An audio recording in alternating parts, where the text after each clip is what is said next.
ये कमरा मेरा है और पंडित साहब ने खुद मुझे ये दिया था। जी हाँ, आप बिल्कुल सही कह रहे हैं, लेकिन बाकी सारे कमरों में दो दो लोग रह रहे हैं। तो इसे बाहर बरामदे में रहने दो। ऐसा नहीं हो सकता, इसे यहीं रहना पड़ेगा। अगर आप भूल रहे हैं तो मैं आपको याद दिला दूं कि मैंने अपनी सारी जायदाद इस ट्रस्ट के नाम पर लिखी हुई है। लेकिन वो तो बात की बात है। तो क्या मरने से पहले अपनी सारी जायदाद दे दूं? नहीं ऐसी और बात... बाकी उम्र रास्ते पे भीख मांगता फिरूं? प्रजापति जी, सिर्फ एक ही महीने की तो बात है। राहुल यहीं रहेगा।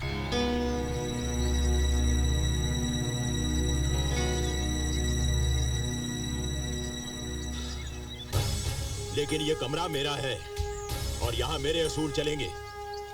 जी, जो मैं कहूंगा वही होगा। बिल्कुल। मेरा जो रूटीन है वो बिल्कुल नहीं बदलेगा।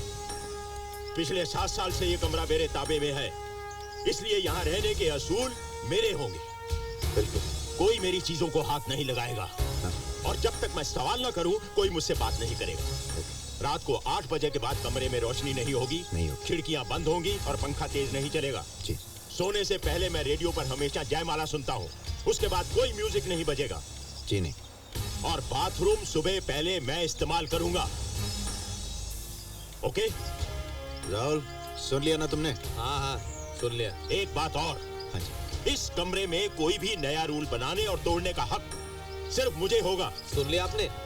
हिटलर चले गए, बटलर छोड़ गए। Shut up! You shut up. और बदतमीजी तो बिल्कुल बर्दाश्त नहीं करूंगा। Okay, all the best.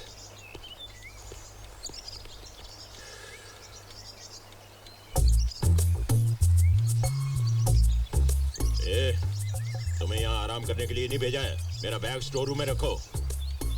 What? मैंने कहा मेरा बैग उठाकर स्टोर रूम में रखो।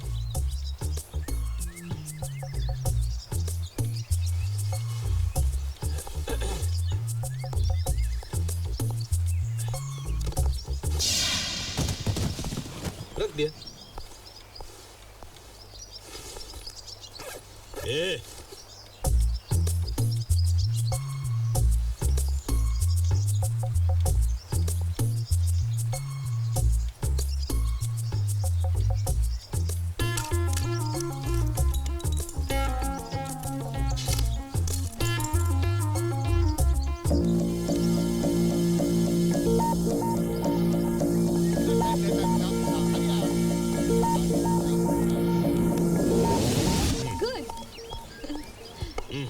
तुम्हारी चाल है। बहुत खुश हो ना तुम इन पागल बुड्ढों के साथ चढ़ता हुआ देख के? राहुल, इन्हें बुढ़ा मत कहो, ये तुमसे बड़े हैं। इसीलिए तो कह रहा हूँ।